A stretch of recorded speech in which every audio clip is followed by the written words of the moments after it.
focuses on the topic DevOps governance. And for this, I would like to invite on stage Mr. Sanjay Singh, who is a seasoned tech leader and has more than 2 decades of industry experience. He has been driving cloud optimization, InfoSec and DevOps practices, and thrives on automation, improving developers, customers' experience, and focuses on digital transformation. Sanjay is currently heading the DevSecOps function for the gaming company that is 24/7, Games 24/7. And prior to this role, he has worked with Angel One, Intuit, Cisco, and few other companies. With this, please welcome Sanjay with a big round of applause. Good morning, everyone. All right, so very interesting topic, right? Governance. Why governance, by the way? Why do you think governance is important? All right, so the governance is needed because, see, typically what we have seen so far, right? In the absence of governance, there is you have a lot of dependency on the team. I mean, DevOps is a new term, but say about 10 years ago, DevOps team or the Ops team used to be a very, very central team where a lot of team has dependency, a lot of dev teams, QA teams and other teams. And the reason why we felt that hey, the governance is needed because in the absence of governance, everyone may have their own thought process, everyone may have their own type of ask. So the governance is definitely needed because that way you can set some standards. Now, what we have done, and I'll probably show you the agenda what I'm going to talk about. This FinOps I'm going to talk about, I think Vinayak covered on the 𝐃𝐞𝐯𝐻 how it is helping the overall cloud cost. So I'll talk about FinOps model, security, the shift left approach, then transition to NoOps. This is again moving from doing the operational work to how do we automate that part, right? Then transitioning to no-knock model. This is again we have practiced and we have achieved that. So no-knock model is how do we make the process so automated where you don't need a knock team to manage that or to look at the dashboard and then follow up with the application owners or the service owners, right? So this is the agenda that I have, which I'm going to talk about. The first topic, this is the cloud cost trend. Again, this is a bit outdated, but if you see in the end, the last 3 bars, right? We adopted a FinOps model and that helped us cut down the cost heavily. Now what we did is that if you see March 2022, right? And by the way, the orange bar is nothing but the non-production cost in the cloud. It was extremely, extremely high.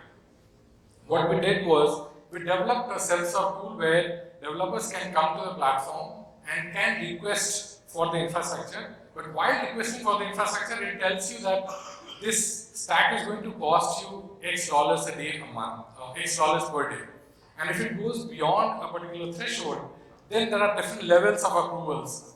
Now, just by having that visibility and awareness, you may think that, hey, it is going to cost this much. Can I optimize it, right? And then the second thing what we did was we also we told all the development team that once you are done with the development, right, during the day, you switch off the infrastructure, and we gave this, of course, the self-service tool for them to manage that.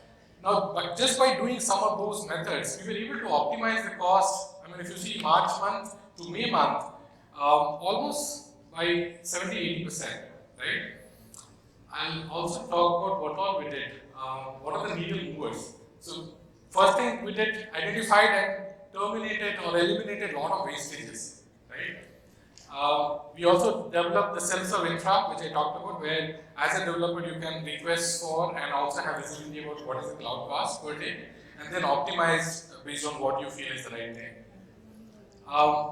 We also politely shaped people, in the sense, first we said that, hey, if you do not need the infrastructure, you can terminate it.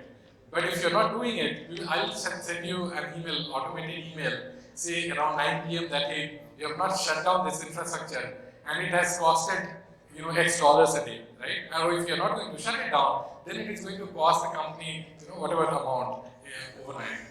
Just by doing that, as I said, we brought in a lot of discipline in the system. And the graph that you saw where we were able to cut down heavily, primarily on that where we, one, created the visibility, second, we gave them a tool through which the developers can actually manage the infrastructure well. The third thing is we developed something called unit economics dashboard, where, see, for every business, there is some unit. In the sense, if you can find out what is that particular unit and what is the cost for that unit. Like for example, if we take say Paytm as an example, if we can find out what is the per transaction cost, including the development costs and the actual transaction and production, and if you can track that, now over a period of time, what you want to track is per transaction cost with the growth in business, how it is coming up, whether it is going down or it is going up. So your ideal state is with the growth in business, with the growth in transaction, the cost should ideally come down, right? So that we develop, and that is helping us in a bigger way, where over a period we are able to find out what is the transaction cost and how it has helped reduce the cost overall. This is just an illustration that some of the optimization that we did. So EBS cost for 3000 IOPS and 150 Mbps throughput, I mean this is AWS cost, it's about $150 a month. Now, same capacity, 1 TB, again we are talking about the GP3 EBS volume, 16,000 IOPS, 1000 Mbps throughput. Any idea about what's the cost? 3000 IOPS, 150 Mbps is 150. 16,000 IOPS, 1000 Mbps throughput. Any rough idea about what's the cost? What's the percentage up? Okay, so here's the cost. If you see the capacity, it is 1 TB, again GP3. But just the optimization. Many times we provision something, but we do not know whether we need that much capacity. Just having that visibility that, can I optimize it, right? Like, this EBS we picked up in a big way, and that helped us in fact optimizing the cost. And we got a lot of these insights that, 1 TB, as I said, with particular parameters, the cost is X, but with some other parameter, the cost is Y, and it is like 70%. Alright, moving into no-ops model. So, a lot of focus on platform engineering, where building a lot of self-serve capability, where we can give developers ability to self-serve. Again, the idea is how do we decentralize the operational work, right? If you see the value chain, right? As a developer, if you're going to the DevOps team for say infra provisioning, for deployments, for say monitoring your application, it's no fun, right? As a DevOps, I'm doing the same thing again and again. And as a developer, I have to make a request to someone and get the work done. Now, if we can make that automated process where you have a set of tools available in an automated way, where you can go to a platform and request for whatever request that you have, and provision that in self-serve manner. You go to DevOps team only when something is broken, right? If the tool set is broken, or you need maybe a new feature. But otherwise, it is 100% self-serve, right? You don't have to go to. That way, if you see, the time is saved by the requester that I don't have to go to someone. And I don't have to, if it's like late in the evening, I don't have to call someone and to get the work done. Rather, it is self-serve. At the same time, even for DevOps team, it's not the routine work that I'm doing, right? I'm always developing something or adding a new feature to the tool set that I have developed. So a lot of focus on that. Self-serve access management is another one that we have picked up. Infrastructure as a service, DB as a service. Again, in a traditional environment where you go to DevOps team or the database team, or so-called DBAs, to get your database provision or get it fine-tuned. But if you have a way through which you can do it, yourself. Of course, you don't want to make the change in production on the fly. There is a way through which it can go through some review process or some testing process before it gets pushed to production. But again, this is another area where we are focusing on to make it self-serve. CI/CD as a service. I have a slide which talks about moving the shift-left approach of security. But CI/CD is another area where you give more power to developers. Again, if you, as a developer, you have to go to a team to get your application or code pushed to production, that's not the optimal use. But rather, if you can build a tool set where everything is so automated that from dev to production, you have an gating in place and it tells you that, okay, hey, here is the problem. And you fix that first before it gets pushed to production. The last one is observability as a solution. This is something that we have developed in-house, where it is basically based on the anomaly. Of course, we do monitor CPU memory and all the standard metrics that we collect from the system, starting from infrastructure to application to performance to even the business metrics. And the idea is if you can detect the anomaly at any level, like for example, if you have, say, an application running in production for your, I think I have a slide for that. Yeah, this is a no-knock model. So this observability framework, what we have done is we have started collecting a lot of metrics from different systems, starting from infrastructure, like CPU, memory, IOPS, and other stuff, to application metrics like the response time, the error rates, and a few other metrics that we are collecting, even the performance metrics that we are collecting. From the log files also, we are collecting a lot of important metrics, and everything is getting pushed to a central, the repository. We are using Prometheus as an open source tool, the time series database, which collects all these metrics. And the idea is, how do we find the anomaly? So, if you take, say, let's take just 3 layers: the infrastructure, application, and business, just to simplify stuff. Now, every business has some pattern, right? Again, let's go back to Paytm example. What if on Paytm platform they see that at 10 a.m. you see 500 transactions per second, and there is a pattern that Monday morning 10 a.m. 500 transactions, Tuesday morning 10 a.m. it is maybe 450 transactions per second, and so on. Now, if you collect that metrics in a central system and you try to find the anomaly on and what a business tells you that if 500 becomes a 400, that's a problem to me, right? So can I quickly detect that and then figure out if there is any problem? Sometimes it could be maybe legit that hey, 500 will become 400 because there is some other event going on, right? And as a result, the transactions have come down.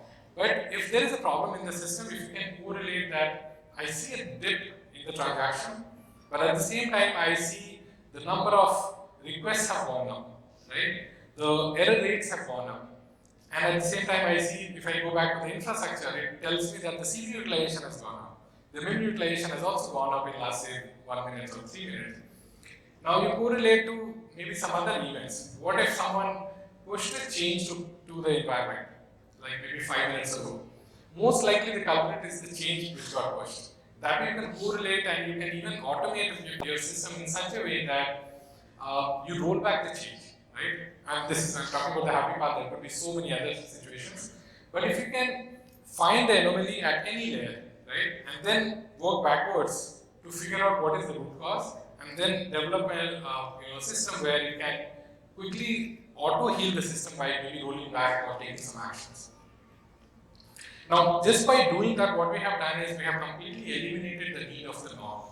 We do not have any L1 support. And the moment there is any issue, the PagerDuty actually calls the right owners that hey, there is an anomaly in the system, and here is the possible root cause. By doing that, you are actually reducing the MTTR by drastically. Actually, we have been able to do that. Here is some additional insights about what all we have been tracing. So on the left hand side, you see all the characters like the metrics, logs, traces, and even the costs we are by the way working on that. And then you have the aggregator. Aggregator is nothing but the Prometheus, the time series database. On the right, you see all the actors like alerting we have correlation being done, anomaly detection. It starts with anomaly detection, then the correlation, and then it alerts the right audience. Any question on any of these 2 topics that I talked about? 3 topics actually. The FinOps, the no-ops model, no-knock model. Any questions, anyone?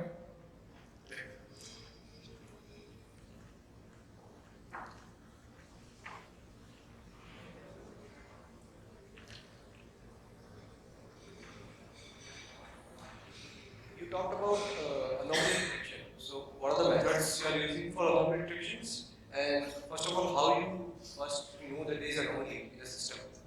The anomaly? Yeah, so anomaly, as I said, with the time series, right? We were able to get the metrics from all the systems, right? As I said, let's take maybe login for simplicity. Number of logins per second. Now, if you have the data and assume that you have data for last, say, 6 months, right?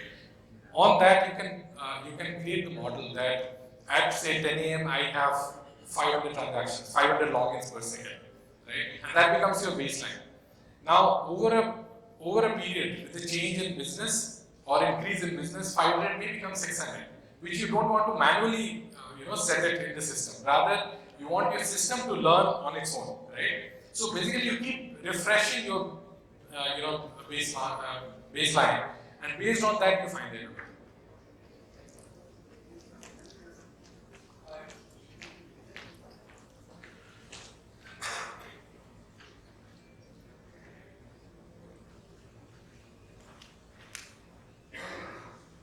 Hi. You said you're using Prometheus. I'm sure you must be using along with Grafana for the dashboarding or something, right? And you said that you're also doing the time series analysis. Are you using any specific tool for that, or is it like on the Prometheus only you're doing? Primarily Prometheus, where we have with the proper tagging as such, right? But generally the tool in the market also, they claim that they can do all this analysis and the correlation and getting into the predictive mode. That takes really good amount of time for even machine learning or to put the AI ML on top of it. So when you're saying you have already achieved this using the basic tool like Prometheus, I mean Prometheus for all the storing of the time series, the matrix primarily, and we have one commercial tool I don't want to talk about here, but I can talk. We can discuss offline. But there is a commercial tool that we are using to find the anomaly, and of course, we are thinking about how do we, maybe build something on our own. But as of now, there is a commercial tool that we are using, which is helping us detect the anomaly based on the baselining that it creates. Sure. And just last point. So, it took how much time for you to reach to no ops, no knock kind of a zone? And internally, do you have the entire engineering team in source, or is it outsourced model? No, so engineering is in-house. It took some time. It's a mindset shift, right? That moving from a traditional operations to no-knock model where we had to really negotiate with the service owners, so-called engineering teams, that by doing this, you become the first line of defense, right? The moment there is a problem, the call comes to you that hey, there is an anomaly in the system. And with additional insights, additional context that here is a possible problem, right? A problem area. That took some time because as an engineering or any organization, any change in the flow, right? It takes some time. So timeline wise, I think it took a little over 2 quarters. But yeah, there is a lot of convincing, a lot of discussions on that. I had a quick question on, just follow up on what the other person asked. So how do you look at bringing up the ROI for this initiative across, right? It's a big initiative from what I can see, right? It's not that easy. I'm curious to know how do you bring up the ROI with the business stakeholders and say this needs to be done? Because you're kind of saving not just on the engineering talent on one side, but you're also kind of pushing people to get into this mindset around DevOps, right? Saying you're going to manage the ops, you're going to manage the agent duties. Yeah, so ROI, a lot of times you may not have the exact number, right? That hey, you do this, like what I think Vinayak talked about in the previous discussion, that you onboard to Cast.ai and the savings is 50%. Unfortunately, we didn't have any of those, but we talked about that. What's the gain that we are going to see? One thing that that was very clear that if you move to say no-knock model, where the moment system detects a problem, instead of someone looking at the dashboard and then translating that into what is the impact, and then calling someone to explain that here is the situation, can we cut that down and send the page directly to the service owner that hey, your service has this issue, and here is the potential root cause. That was easy. As I said, translating that hey, here is the business benefit where you will be able to reduce the MTTR. So some of these numbers like MTTR, MTTD, and other stuff actually helped us move into that direction. One last question.